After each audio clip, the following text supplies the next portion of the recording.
CD Projekt qui est dans la sauce. Comme si la bande-annonce de The Witcher 4 n'avait pas assez révélé de réalité à tout le monde. Le studio autrefois incroyable et célèbre de CD Projekt se retrouve aujourd'hui dans une position bien trop familière avec de nombreux autres grands studios AAA. D'énormes vagues de développeurs parmi les plus importants ont décidé de quitter CD Projekt. Et oui, le wokisme ne provoque pas l'enthousiasme, les gens se tirent. Il y a de nouveau des gens qui partent, des gens de haut poste qui se tirent vers les loups rebelles, The Rebel Wolves, petit studio monté par des anciens de CD Projekt, qui ont décidé de se tirer de ce wokisme fou. C'est comme ça n'attire pas les gens, les délires de gauche. Donc nous avons 4 personnes importantes qui sont partis, le CEO et le game director, Konrad Tomczuk-Screech, Daniel Saudowski, du Blancos, c'est du Blancos qui est parti, designer director. Nous avons le narrative director et le main writer, donc quand même le type qui s'occupe de la narration et d'écriture, Jacob Sezamalaki. Oh là là, mais pourquoi? Mais les gars, je sais pas, tu peux pas t'appeler Jean-Michel, je sais pas, Jean-Henri, Louis Bernard, j'en sais rien, fait quelque chose. Et on a le directeur artistique aussi qui s'est fait la malle. Tout ça vient rejoindre une liste déjà bien longue de gens de haut poste. On parle pas de petits devs. On avait déjà le game director qui s'était barré en 2021. On avait le quest director, celui qui s'occupait des quêtes, quelque chose qui avait été très acclamé par les fans de CD Projekt, le Cinematic Director, le Head of Production, le Principal Engine Programmer, le Lead Animator, le Creative Director, le Senior Producer, l'Engine Director, le Art Director. Voilà, tous ces gens s'étaient barrés entre-temps de CD Projekt. Là, il y a des gens importants qui se tirent, il en reste quelques-uns, mais de moins en moins. Voilà, donc on a ces gens-là qui se tirent, cette équipe de Blancos, et ce qui arrive derrière, ça fait un petit peu peur. The Witcher 4 va sentir un petit peu le LGBTisme. On va s'enfiler, je sais pas, ils sont dans la merde. Alors, il reste encore quelques anciens quand même, mais si ça continue comme ça, ils sont dans la merde. À savoir que même, alors ce qui est incroyable, c'est que l'auteur de The Witcher, celui qui a écrit les livres, était très content de l'adaptation de la première trilogie.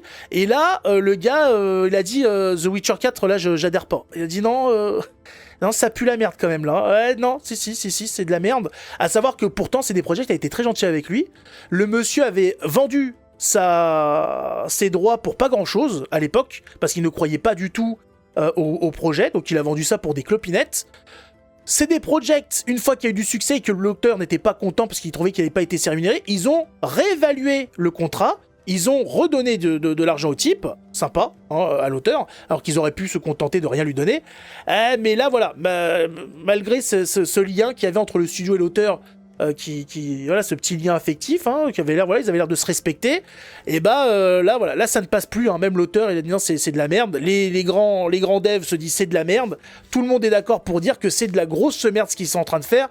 Ça a été dit, d'un illogisme incroyable. On va nous mettre un personnage ultra cheaté, en nous le vendant comme un personnage qui va avoir du mal dans l'univers, alors que on est littéralement Batman. Enfin, même pas, Superman, carrément. C'est n'importe quoi. Sympa, CD Projekt. Voilà, il y a eu une petite aventure avec CD Projekt, ça a duré le temps de 3 jeux. Ça fut une belle aventure, courte mais belle. Et puis voilà, au revoir studio de gauche.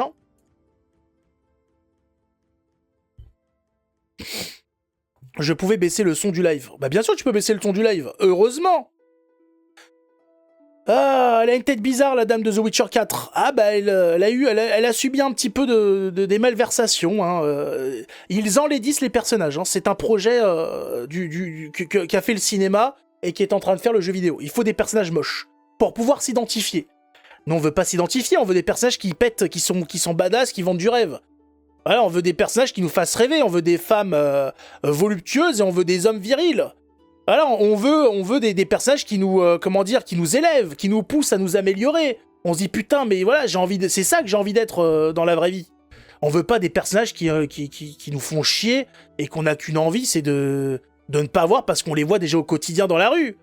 Si c'est pour voir Gertrude, c'est bon, je sors de chez moi et c'est réglé. Hein. Des moches qui leur ressemblent. Ouais, ils ont un complexe, ils veulent pas des gens beaux. Ça leur plaît pas. Ça ne leur plaît pas du tout. Tuile pour sa transition. Ouais, Gérald, il va avoir des petits problèmes de sexualité. Hein. À savoir qu'ils à ce qui paraît, ils vont ultra développer la sexualité dans le 4. Hein. Je sais pas ce qu'ils vont faire avec l'autre. On va contrôler une pute. C'est ce que va nous, voilà. Je crois, c'est le message qu'a voulu passer CD Projekt avec ce délire de romance ultra poussée. C'est qu'on va pouvoir avoir une pute. Il faut le dire. Il faut le dire. Alors que dans un Witcher 3, hein, si on draguait en même temps hein, les deux gourdasses de Yennefer et la rouquine, hein, à la fin on se retrouvait tout seul. Hein, le message c'était tu peux pas jouer sur tous les tableaux.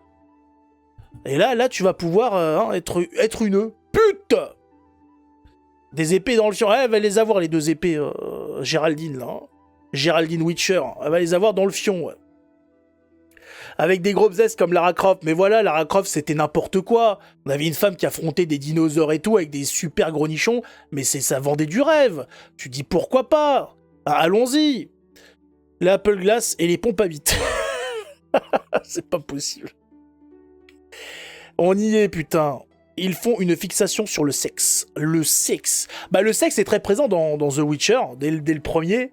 Après c'est quelque chose qui n'était pas obligatoire, on n'est pas obligé de le faire, mais là voilà, là ils veulent pousser encore plus. C'est vrai que c'était très présent aussi dans Cyberpunk, et là voilà ils veulent encore du sexe. Je sais pas si c'est. Je veux bien qu'il y ait des romans, c'était marrant, plus comment c'était amené avec la sorcière et compagnie. Voilà, c'était sympa, c'était voilà, il y avait des scènes marrantes. Mais du coup voilà, je sais pas s'il y avait besoin de le pousser. Je sais pas, peut-être ils veulent faire un truc comme dans Mass Effect, j'en sais rien. Je sais pas trop. Par des personnages, on veut des personnages inspirants, c'est simple, non? Bah oui, c'est tout ce qu'on leur demande. C'est tout ce qu'on leur demande. En sachant que la dernière vidéo que j'avais fait là sur The Witcher 4, putain, j'ai eu des pouces rouges. Hein. Les gens sont pas contents de mon avis sur The Witcher 4. Hein.